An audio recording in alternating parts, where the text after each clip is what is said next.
নমস্কাৰ বৈকুণ্ঠ প্ৰিন্স পাঠক হয়নে বাৰু? হয় হয় হয়, মই কংকনজ্যোতি শৰ্মাই ক'লো MN24 মুখ্য সম্পাদক। হয় কিছু সময় পূৰ্বে আপোনাৰ এটা ফেচবুক পোষ্ট আমি দেখিছো আৰু সেই ফেচবুক পোষ্টটোক লৈ যথেষ্টখিনি চৰ্চাও হৈছে আৰু তাত অলপ কিছু যুক্তিও আমি পোৱা দেখা গৈছে। এটা কথাটো হ'ল যে আপুনি খুব ডাঙৰ এটা কথা কৈছে যে মৰ্মিতা মিত্ৰই যিদৰে জুবিনদাৰ গীতক বিকৃত কৰিছে, এয়া কিন্তু প্ৰথমবাৰে এই ঘটনা নহয়। ইয়াৰ আগতেও তেখেতৰ বিৰুদ্ধে এনেকুৱা অভিযোগ আছিল বহু ক্ষেত্ৰত, কিন্তু সেই সময়ত জুবিনদাৰ যিহেতু জীয়াই আছিল সেই সময়ত কোনো ধৰক এই ক্ষেত্ৰত মাত মতা নাছিল। আজি প্ৰথমবাৰৰ কাৰণে আপুনি কিন্তু তেখেতৰ এই বিষয়টোৰ ওপৰত মাত মাতিছে, প্ৰতিক্ৰিয়া আপুনি ইতিমধ্যে আপুনি প্ৰকাশ কৰিছে, কিন্তু পুনৰবাৰ জানিছো ইয়াত দায়বদ্ধ আচলতে কোন? সমাজখন দায়বদ্ধ নে তেখেতক যিসকল নিমন্ত্ৰণ কৰে তেখেতসকলো দায়বদ্ধ থকা উচিত আপোনাৰ? আচলতে মোৰ দৃষ্টিত কোন কেইজন অসমীয়াই বা কোন কেইজন অসমীয়া বদনে এনেকুৱা ধৰণৰ কণ্ঠশিল্পীসকলক আগুৱাই দিছে? বহিৰাগত এই যিটো চক্ৰ, এই চক্ৰটো কোনসকল অসমীয়াৰ হৰ্তা-কৰ্তা বিধাতাই এওঁলোকক সাৰ পানী যোগাইছে? এইটো হৈছে প্ৰথম প্ৰশ্ন। আৰু যিসকলে মঞ্চলে আমন্ত্ৰণ কৰিছে তেখেতসকললৈও আমাৰ প্ৰশ্ন আছে যে অসমীয়া জাতিটোৰ য'ত শেষ অৱস্থা বুলি মানুহে ক'বলৈ আৰম্ভ কৰিছে, ভাষাটোৰ শেষ অৱস্থা বুলি ক'বলৈ আৰম্ভ কৰিছিলে, সেইটো সময়ত এনেকুৱা এগৰাকী কণ্ঠশিল্পীয়ে যিগৰাকীয়ে অসমৰ বিশ্বৰ আটাইতকৈ ডাঙৰ কণ্ঠশিল্পীজন, বিশ্বৰ আটাইতকৈ ডাঙৰ কণ্ঠশিল্পীজন বুলি ক'লে মই ভুল কোৱা নহ'ব বৰ্তমান অসমীয়া আৰু ভাৰতৰ কাৰণে, যে বিশ্বই যিজন শিল্পীক স্বীকৃতি দিলে, যিজন শিল্পীয়ে হাজাৰ হাজাৰ গীত গাই গ'ল, সেই শিল্পীজনক অপমান কৰিছে চূড়ান্তভাৱে। আৰু এয়াই প্ৰথম নহয়, তেওঁ মাইক্ৰফোনটোত মায়াবিনী লিখি লৈ নিজকে অতি জুবিন প্ৰেমী দেখাব বিচাৰিছে। অতি জুবিন প্ৰেমী দেখাই ৰাইজৰ পৰা মৰম বিচাৰিব তেওঁ চেষ্টা কৰিছে। ইণ্টাৰেষ্টিং কথাটো হ'ল যিটো সময়ত সমগ্ৰ অসমৰ মানুহে জাতি ধৰ্ম নিৰ্বিশেষে ৰাজনৈতিক অৰাজনৈতিক বহু ব্যক্তিয়ে জুবিন গাৰ্গৰ ন্যায়ৰ বাবে প্ৰতিবাদ কৰিছে। ফেচবুকত আজিৰ দিনত কোনোবাই ক'ব পাৰে যে ছচিয়েল মিডিয়াত জাষ্টিছ ফৰ জুবিন গাৰ্গ লিখিলে কি হ'ব, কিন্তু ডিজিটেল যুগত আমি এনেকুৱা এটা পৰ্যায় পাই গৈছো যে ডিজিটেল যুগত ডিজিটেল মাধ্যমেৰে আমি প্ৰতিবাদ কৰিব লাগিব। গতিকে এনেকুৱা প্ৰতিবাদত তেওঁ ভাগ লোৱা নাই। কালি আমি লক্ষ্য কৰিলো এখন বিহু সন্মিলনত জুবিনদাবিহীন বিহু সন্মিলনখনত কিন্তু বহু জুবিন অনুৰাগী উপস্থিত হৈ পেলাই তাত প্ৰতিবাদ সাব্যস্ত কৰিছে যে জুবিনদাই সদায় মঞ্চত গীত গাইছিল, আজি জুবিনদা নাই, আপোনালোকে কিয় বিহু পাতিছে, তেনেধৰণৰ মানুহ প্ৰতিবাদ সাব্যস্ত কৰিছে। সেইখন ফিল্ডত যেতিয়া ৰাজনৈতিক সভা হৈছিল তেতিয়া সেইসকল যুৱক যুৱতীয়ে যদি প্ৰতিবাদ কৰিলেন তেতিয়া মই তেওঁলোকক চেলুট দিলোহেঁতেন। য'ত নেকি মৰ্মিতা মিত্ৰৰ অনুষ্ঠানত হ'ব লাগিছিলে প্ৰতিবাদ, কিন্তু অসমীয়া শিল্পী জীয়ৰী অসমৰ যিগৰাকী জুবলীয়ে যিদিনাখনৰ পৰা জুবিন গাৰ্গ ঢুকাইছে সেইদিনাখনৰ পৰাই তেওঁ সক্ৰিয়ভাৱে সেই পৰিয়ালটোৰ লগত আছে আৰু তেওঁ প্ৰত্যেকটো মুহূৰ্ততে আৱেগিকভাৱে ভাঙি পৰে। এগৰাকী মানুহে এদিন কান্দিব পাৰে, দুদিন কান্দিব পাৰে মিছাকে, কিন্তু সদায় কান্দিব নোৱাৰে। আজি জুবিন গাৰ্গ মৃত্যু হোৱা দিন ধৰি এই জুবলী নামৰ কণ্ঠশিল্পী গৰাকীয়ে যি ধৰণে তেওঁ আৱেগখিনি ৰাইজক দেখুৱাইছে, আৰু বেলেগকে তেওঁ প্ৰতিবাদ কৰিবলৈ ক'ব নালাগে নহয়, সেই চকু পানীখিনিয়ে তেওঁ মূল্য বুজাই দিছে।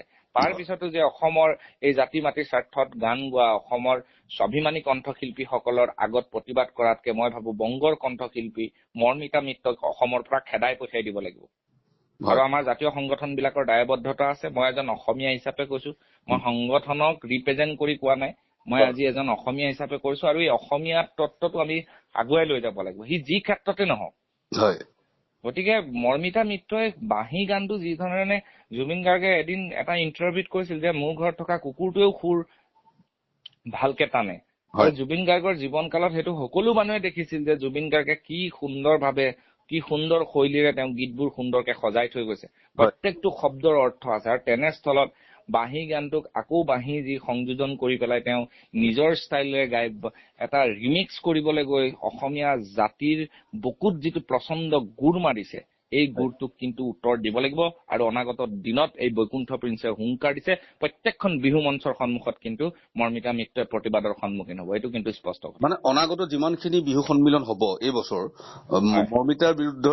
মৰ্মিতা মিত্ৰৰ বিৰুদ্ধে এক প্ৰকাৰ আপুনি যুদ্ধ ঘোষণা কৰিছে বুলি আমি ভাবিব পাৰোঁ। একদম সাংঘাতিক ধৰণে কৈছো, গণতান্ত্ৰিকভাৱে প্ৰতিবাদ হ'ব। মই নিজে উপস্থিত থাকিম য'ত খবৰ পাম যে এনেকুৱা ধৰণৰ বিকৃত কৰা কণ্ঠশিল্পীক যাতে অসমীয়া, মই সংগঠন বিলাকক অনুৰোধ জনাইছো, ভৰিত ধৰি অনুৰোধ জনাইছো যাতে এওঁক এনেকুৱা ধৰণৰ অনুষ্ঠানৰ পৰা বিৰত ৰাখক। মই এটা কথা জানিব বিচাৰিছো আপোনাৰ পৰা, কাৰণ আপুনি এটা সংগঠনৰ দায়িত্বত আছে, আৰু মই কিমান দূৰ সঁচা মিছা নাজানো, আপোনালোকৰ সংগঠনে শিৱসাগৰত যিখন বিহু আয়োজন কৰিছে আজি পৰা কেইদিনমানৰ পিছত, তাত কিন্তু এইগৰাকী কণ্ঠশিল্পীক নিমন্ত্ৰণ কৰা বুলি এটা খবৰ শুনিছো, সঁচা মিছা গম পোৱা নাই। আপুনি কথাটো জানেনে? যদি সেইটো সঁচা হয় বা তেনেকুৱা ধৰণৰ পৰিৱেশ পৰিস্থিতি হয়, আমি সময়ত মই মোৰ নিজৰ স্থিতি আপোনালোকে জানে যে মই স্বতন্ত্ৰভাৱে আজিলৈকে মাত মাতি আহিছো অসমৰ যিকোনো স্থিতি পৰিস্থিতিৰ সন্মুখীন হৈ। মই আপোনাক যিটো প্ৰশ্ন কৰিছো সেইটো মই এটা অসমৰ্থিত সূত্ৰৰ পৰাহে পাইছো দেই, যে তেখেতক সেইটো ময়ো গুণগানকে শুনি আছো, কিমান সত্য ময়ো গম নাপাওঁ। কাৰণ আমাৰ কেন্দ্ৰীয় সমিতিৰ লগত আলোচনা হৈছে নহৈছে, কাৰণ আমি কেন্দ্ৰীয় সমিতিত আছো। আৰু যদি তেনেকুৱা ধৰণৰ কিবা পৰিৱেশ পৰিস্থিতিৰ উদ্ভৱ হয়, পৰৱৰ্তী সময়ত আমি সংবাদমেল যোগে তাৰ ওপৰত যিখিনি মন্তব্য কৰিব লাগে কৰিম।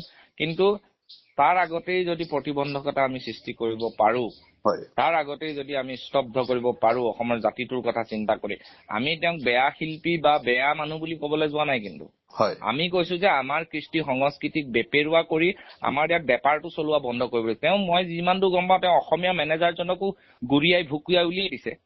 আচ্ছা, অসমীয়া তেওঁৰ লগত এজনো অসমীয়া বাদ্যযন্ত্ৰী নাই। হয়তো মই আজি মোৰ এই মন্তব্য আপোনালোকৰ নিউজ চেনেলৰ জৰিয়তে শুনাৰ পিছত হয়তো কোনোবা এজন কৰবাৰ পৰা আনি সজাই পেলাই ৰাখিব পাৰে পুতলা সদৃশ, কিন্তু তেওঁ চাউণ্ড চিষ্টেম, তেওঁ গাড়ীৰ ড্ৰাইভাৰ, তেওঁ যিজন মেনেজাৰ, এই গোটেইবিলাক বংগমূলীয়, যিবিলাকে আমাৰ ভাষাটোৰ প্ৰতি সদায় ভাবুকিৰ সৃষ্টি কৰি আহিছে, জাতিটোৰ প্ৰতি সংস্কৃতিৰ প্ৰতি যিসকলে ভাবুকিৰ সৃষ্টি কৰি আহিছে, এইসকল ব্যক্তিয়ে কিন্তু আমাৰ কণ্ঠ, আপুনি ভাবক আজিৰ ডেটত অসমৰ কণ্ঠশিল্পী সকলতকৈ তেওঁ আজি শ্ব' বেছি। কেনেকে হ'ব পালে? এইটো এক প্ৰকাৰ তেখেতৰ প্ৰতিভা বুলি আপুনি ক'ব পাৰে নেকি? কাৰণ তেখেতৰ প্ৰতিভাৰ কাৰণে হয়তো তেখেতক মাতিছে। প্ৰতিভা নহয়, এইটো আপোনাৰ জুবিন গাৰ্গ ডাঙৰীয়াৰ যি মানে এটা জনপ্ৰিয়তা, সেই জনপ্ৰিয়তা আলম লৈ জুবিন দা শেষ হোৱাৰ পাছত যদি ইমান ভাল পালেহেঁতেন তেওঁ কোনোদিন মঞ্চত গানেই নেগালেহেঁতেন। কাৰণ তেওঁ ইয়াত দৰকাৰে নাছিল ন, তেওঁৰ নিজৰ এখন প্লেটফৰ্ম আছে। আৰু বহুত মানুহে কয় জুবিন গাৰ্গে বংগত গৈ গান গাইছিলে, কলকাতাত য়েছ গাইছিলে। তেওঁক আলহীৰ দৰে 4-5খন 10খন প্ৰগ্ৰেম দিয়ে, তাতকেতো বেছি নিদিয়ে। আপুনি নিজে এজন সাংবাদিক হিচাপে আপোনাৰ কৰ্ম জীৱনত ইমান দিন জুবিন গাৰ্গৰ আপুনি অনুষ্ঠান চাইছে বা আপুনি গোটেই কথাখিনি জানে। গতিকে আপোনাৰ জীৱনতো হয়তো আপুনি দেখিছে চাগে যে জুবিন গাৰ্গে আলহী ভাবে বা তেওঁ বংগৰ চিনেমাৰ লগত জড়িত গীত গাইছে, বেকগ্ৰাউণ্ড মিউজিক কৰিছে, তাৰ পৰিৱৰ্তে তেওঁ চিনেমা এখন পাইছে। কিন্তু এওঁ যিকেইটা নতুনকে গান গালে সেইকেইটাতো গৰু ছাগলীও শুনিব নোৱাৰে। আৰু গানটো ৰিলিজ দিছে ক'ত? জুবিন গাৰ্গৰ যিখন আমাৰ পবিত্ৰ জুবিন মন্দিৰ, য'ত সীতাৰ ওচৰত গৈ কান্দি কান্দি এটা নাটকসুলভ ভাৱে তেওঁ এই কাম বিলাক কৰিছে। আৰু ইয়াক আমি ব্যক্তিগতভাৱে নহয়। বৈকুণ্ঠ প্ৰিন্স পাঠক, মই আপোনাক এই প্ৰশ্নটো আপোনাক আকৌ এবাৰ কৰিছো, কাৰণ কিছু দিনৰ আগতে আপোনাৰ লগত মই এটা ব্যক্তিগত সাক্ষাৎকাৰ আপোনাৰ লগত আছিলো, এইটো বেলেগ এটা চেনেলত। এতিয়া মই সেই প্ৰশ্নটোৰ আলম ধৰি আপোনাক সুধিছো যে এইগৰাকী শিল্পীক এতিয়া তেখেতে জনপ্ৰিয়তাৰ শেষত আহিছে, শেহতীয়াকৈ তেখেতে যি ধৰণে জুবিন ক্ষেত্ৰত গৈ পেলাই সেই আচলতে আপুনি কোৱাৰ ধৰণে যে তেওঁ কন্দা কটাৰ কৰিলে, সেইটো আচলতে এটা বিহুৰ আগে আগে ৰাইজৰ মাজত আচলতে এটা আৱেগ সৃষ্টি কৰাৰ ঢৌ বুলি আপুনি ভাবে নেকি? একজেক্টলি আৱেগ সৃষ্টি কৰা ধৰক, কাৰণ তেওঁ বিহুৰ আগতো বহুত অ'ত ত'ত প্ৰগ্ৰেম কৰিয়ে আছে, য'ত ত'ত তেওঁ প্ৰগ্ৰেম কৰিয়ে আছে। তাতে তেওঁ কি কাৰণে তেওঁ ফেচবুকতো আপুনি চাওকচোন, জুবিন গাৰ্গৰ ন্যায়ৰ বাবে কেইটা প্ৰতিবাদ কৰিলে, কিন্তু তাৰ পৰিৱৰ্তে কি কৰিলে? গানটো প্ৰমোচনৰ কাৰণে গৈ পেলাই জুবিন ক্ষেত্ৰৰ সেই চিতাখিনিৰ আগত তেওঁলোকে এটা নাটক কৰিলে। এই নাটক বিলাকে স্পষ্টভাৱে অসমবাসী ৰাইজে গম পাইছে যে তেওঁ সাংঘাতিক ধৰণে অসমীয়া জাতিটো, যিহেতু আমাৰ মৰমীয়াল জাতি ন আমি, আৰু এতিয়া মৰমীয়াল হৈ থাকি লাভ নাই, এতিয়া অলপ আমি কঠিন জাতিলে পৰিণত হ'ব লাগিব। জয়াই অসম বুকুত লিখি আকৌ আমি এখন নতুন সংগ্ৰামৰ কাৰণে সকলো সাজু হ'ব লাগিব। মই অসমৰ প্ৰত্যেকটো প্ৰান্তৰ যুৱক যুৱতীসকলক কৈছো, জেনজি সকলক কৈছো যে আমি এখন নতুন যুদ্ধৰ কাৰণে সকলোৱে সাজু হ'বৰ হ'ল, প্ৰস্তুত হ'বলৈ হ'ল। আমাৰ জাতিটোৰ প্ৰতি যি অসমখনৰ প্ৰতি যি ভাবুকি আহিছে, এই ভাবুকিক আমি উফৰাই পেলাব লাগিব। সি যিমানেই ডাঙৰ ৰাজনৈতিক নেতা নহওক, সি যিমান ডাঙৰ শিল্পী নহওক, এই গোটেইবিলাক আমি ন' কম্প্ৰমাইজ। কিন্তু কম্প্ৰমাইজ কৰিলে প্ৰয়োজন হলে সংগঠন বাদ দিম, অসমীয়া ৰাইজৰ লগত থাকিম। মই অনাগত দিনতো, মই বিগত দিনবিলাকতো কৈ থৈ আহিছো, মই কোনো কাৰণত কিছুমান ক্ষেত্ৰত মই কম্প্ৰমাইজ নকৰো। মানে প্ৰয়োজন হলে অসমৰ আপোনাৰ ভাষাত এয়া সম্পূৰ্ণ সাংস্কৃতিক অগ্ৰাসন। একদম নহয়, চব ফালৰ পৰা আগ্ৰাসন চলিছে।